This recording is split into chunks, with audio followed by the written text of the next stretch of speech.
Good morning students, welcome to Vardhan online classes for class 12 maths chapter number 1 composite function part 1। जैसे कि हमारे chapter का क्या नाम है, कंपोजिट फंक्शन। बट किसी भी चैप्टर को स्टार्ट करने से पहले हमें उसका बेसिक नॉलेज होना जरूरी है, जो कि फंक्शन टॉपिक आपने 11 में पढ़ा था। एक बार वापस रिवाइज कर देते हैं फंक्शन। अब फंक्शन क्या होते हैं वो देख लेते हैं।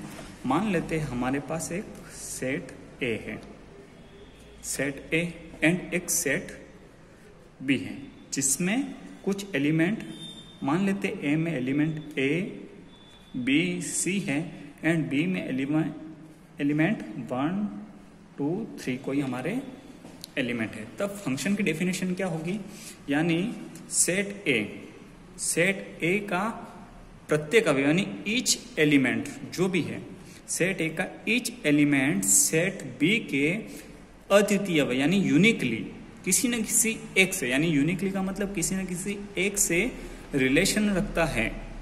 कब, कंडीशन क्या बोली मैंने, जब सेट ए का ईच एलिमेंट यानी एक अवयव, एक ही अवयव बी के एलिमेंट से क्या करता हूं, रिलेशन रखता हूं। जैसे कि ए का रिलेशन 1 के साथ, बी का रिलेशन 2 के साथ और सी का रिलेशन 3 के साथ। अब आप देखिए डेफिनेशन के अकॉर्डिंग, ए का ईच एलिमेंट बी के किसी भी एलिमेंट से यूनिकली रिलेशन रखता है तो उसको क्या बोलते हैं हम, फंक्शन। तो फंक्शन की डेफिनेशन क्या हो गई, यानी सेट ए के एलिमेंट सेट बी के एलिमेंट में यूनिकली रिलेशन होना चाहिए।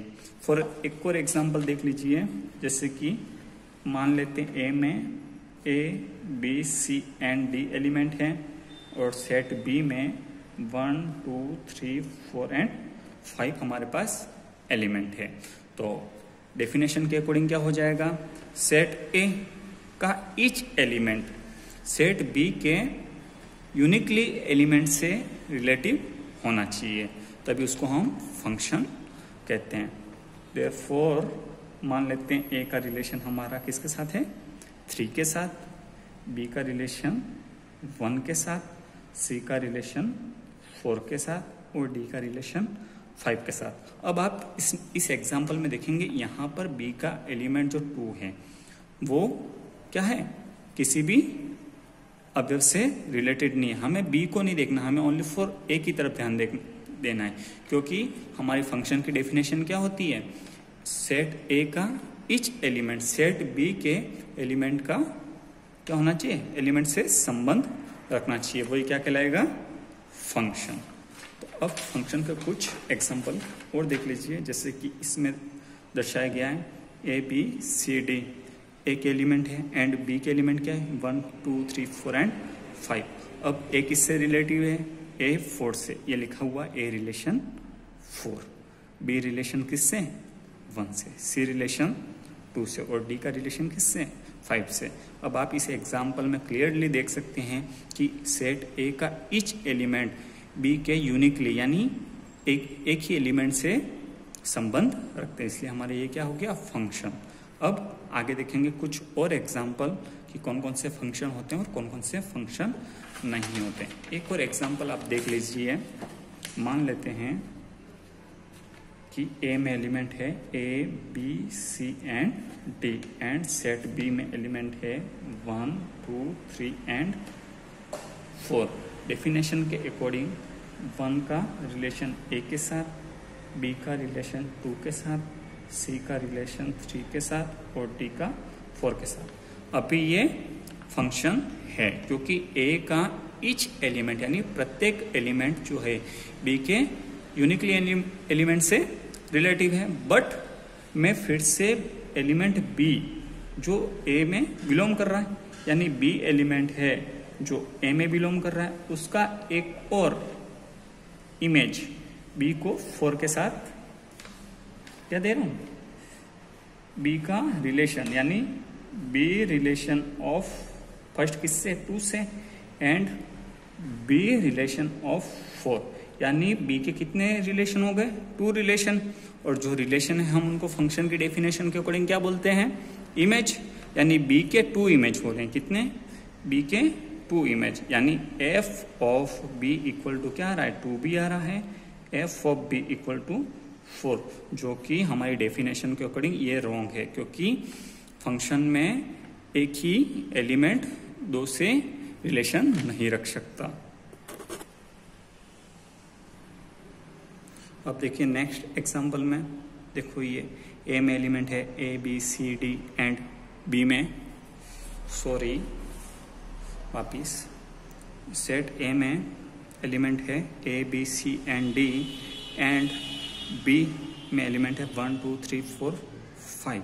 तो क्या ये फंक्शन है कि नहीं वो हम देख लेते हैं। देखो इसमें क्या है, सेट ए का एलिमेंट जो ए है वो 2 से बिलोंग करता है, यानी 2 से रिलेशन रख रहा है, एंड बी का जो एलिमेंट है वो बी के 5 से रिलेशन है, एंड सी का कोई भी रिलेशन नहीं दिख रहा हमें, डी का 3 के साथ रिलेशन है, तो ये फंक्शन नहीं है। अब क्यों फंक्शन नहीं है, क्योंकि आप ये देख लीजिए, क्योंकि सी तो ए में बिलोंग कर रहा है।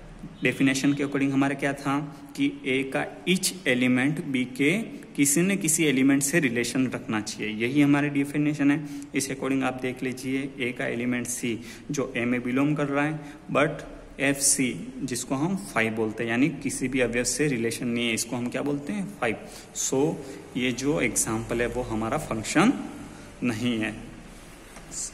ऐसे ही आप इस एग्जाम्पल को देखिए, ए का रिलेशन 3 के साथ, बी का 3 के साथ, सी का 3 के साथ और डी का भी रिलेशन 3 के साथ ही है, जिसको हम कांस्टेंट फंक्शन के नाम से जानते हैं, क्योंकि हमें ओनली फॉर ए से मतलब है, यानी ए के ओनली फॉर एक ही इमेज आना चाहिए। जैसे कि आप देखोगे इस एग्जाम्पल में कि ये एग्जाम्पल क्या है, sorry, A B C and D 1 2 3 4, तो ए का 3 के साथ, बी का 3 के साथ, सी का 3 के साथ और डी का 3 के साथ है।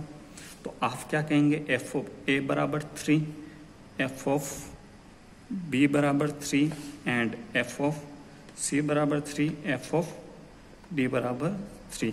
तो आप देखेंगे सभी का एक ही इमेज आ रहा है।